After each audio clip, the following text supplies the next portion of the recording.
Vous écoutez le Flash Actu, issu de l'épisode S702 du podcast Faut pas pousser les ISO, diffusé le jeudi 28 septembre 2023.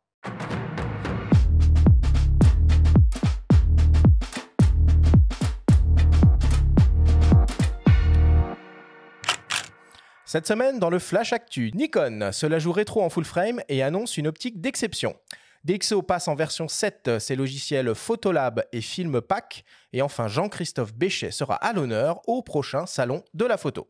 Le Flash Actu vous est présenté par Fox.fr, le site des spécialistes de l'image. Nikon vient de lancer un tout nouvel hybride plein format rétro, le ZF. Ce nouvel appareil dispose de ce que Nikon sait faire de mieux techniquement et inaugure de nouvelles technologies, le tout dans un sublime boîtier inspiré du FM2 qui fera rougir de désir les photographes nostalgiques de l'époque argentique et des appareils à molette manuelle.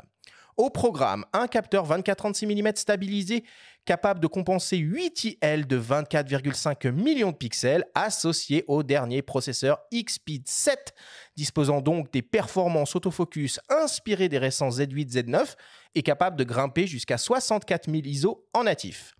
En rafale, l'appareil propose un mode jusqu'à 30 images par seconde en JPEG avec prédéclenchement. Côté vidéo, on retrouve de la 4K 30p, du 60p avec un crop DX, du 422 10 bits ou encore du N-Log. Nikon introduit pour la première fois un mode ultra haute résolution par assemblage, capable de produire des photos jusqu'en 96 millions de pixels. On retrouve également de nouveaux modes monochromatiques et portrait. Côté ergonomie, on retrouve un appareil en alliage de magnésium protégé contre les intempéries, avec un écran tactile monté sur rotule, un viseur OLED et de larges et élégantes molettes de réglage sur le dessus de l'appareil.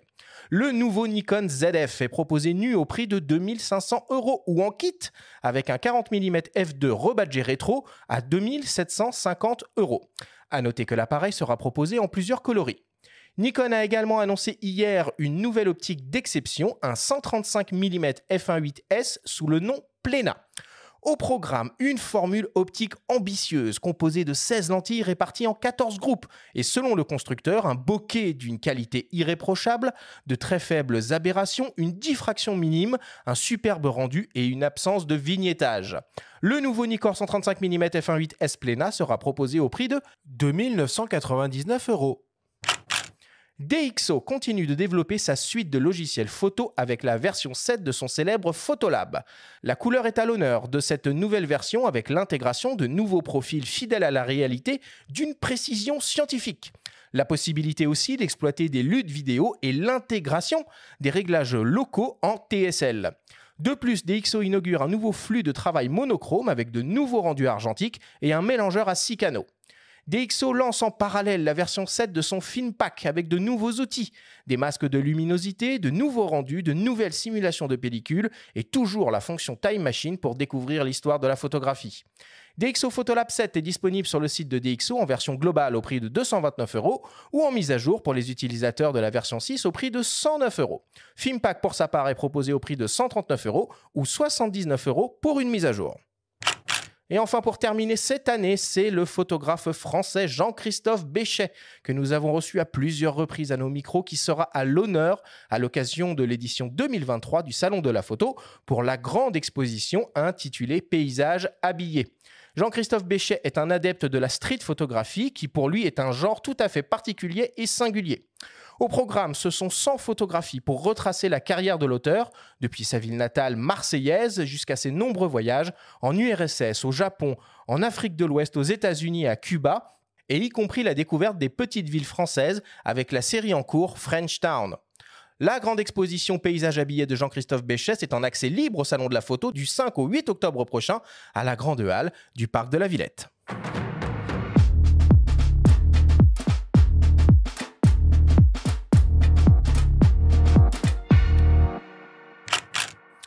Bon, voilà pour l'actu. Personnellement, moi, j'accueille ce Nikon ZF à bras ouverts puisqu'il rentre, selon moi, dans le cercle très fermé des appareils photo désirables. Oui, toi qui possèdes un PNF, FM2 et un PDF. Et FM2, ouais, voilà, rappelons-le, t'aimes bien les appareils rétro, et moi aussi. J'ai un X105 et un FM2, ce genre de truc me parle pas mal. T'as eu l'occasion de l'avoir, toi, Damien, t'as fait une belle vidéo sur le ZF, t'en as pensé quoi ? Ouais, moi j'ai adoré. Je suis content que jusqu'à maintenant, la nouvelle génération Nikon qui avait été introduite avec le Z9 a été déclinée avec le Z8, mais ça restait dans des prix qui sont très très difficilement accessibles pour le grand public, quoi. Et je suis super content de voir cette technologie-là arriver à des prix plus abordables. Alors moi, j'avoue que le côté rétro ni me séduit, Ouais. ni me repousse. Je m'en fiche un peu, c'est surtout les images que ça produit, la technologie qu'il embarque. Mais ouais, je trouve que ça fait du bien d'avoir un boîtier à ce prix-là qui incorpore toute cette technologie.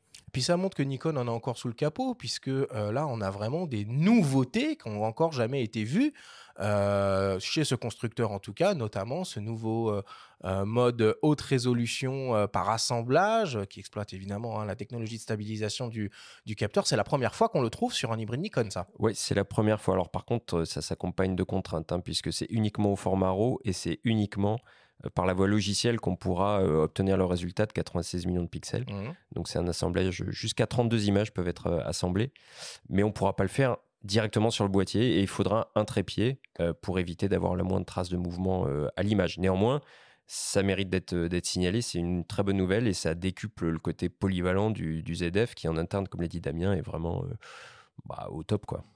Ouais, moi je l'ai essayé ça, et franchement, même sur une scène où il n'y avait pas un brin de vent, il y avait des artefacts dans tous les sens. Ah ouais. Donc c'est vraiment une V1 pour moi, un peu comme Sony l'avait fait au départ. Mm. Mais c'est vrai qu'il faut vraiment dans un truc où ça bouge pas, mais d'un micro-millimètre. Donc ouais, c'est bien. Moi, ce qui m'a bluffé, c'est la stabilisation. Je trouve Ouais. que l'innovation de la stabilisation qui dit on ne centre plus, on stabilise plus par rapport au centre, mais par rapport à la position du collimateur, un peu comme on fait la photométrie par rapport à la position du collimateur, ça je trouve que c'est une idée géniale et je l'avais jamais vu avant. Bon, espérons maintenant que ces nouvelles technologies Nikon arrivent prochainement sur des boîtiers un peu plus mainstream, entre guillemets, notamment un potentiel Z6 III, on l'espère, un jour. Ok, moi dans l'actualité, j'avais repéré un truc aussi très intéressant, ma foi. On a Samyang Blackmagic Design qui rejoignent la Helmut Alliance aux côtés de Lumix, Sigma, Leica et DJI.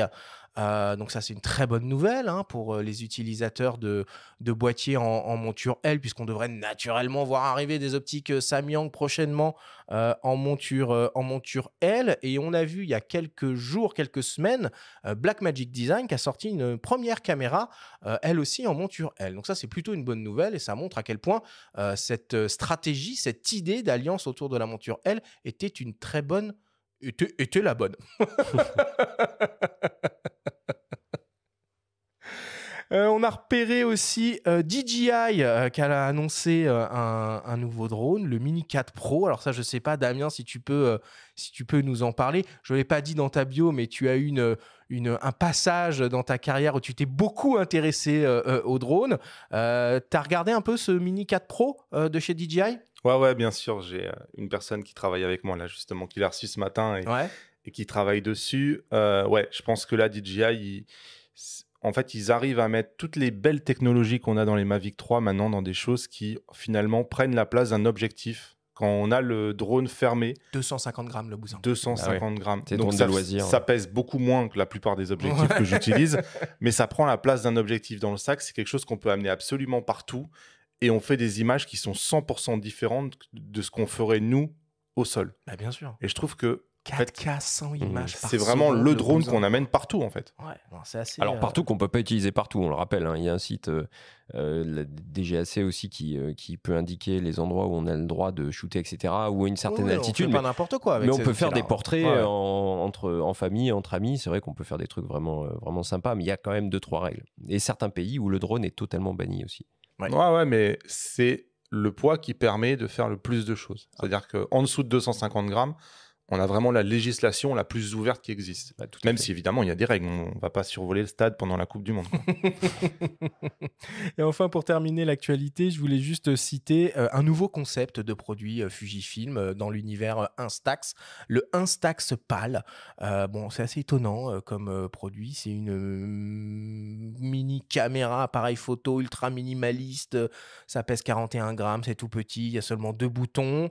Bon, ça vaut une centaine d'euros. C'est conçu pour être utilisé avec les imprimantes portable Instax. Bon, on aura peut-être l'occasion d'en reparler, mais je voulais quand même tout de moins le citer.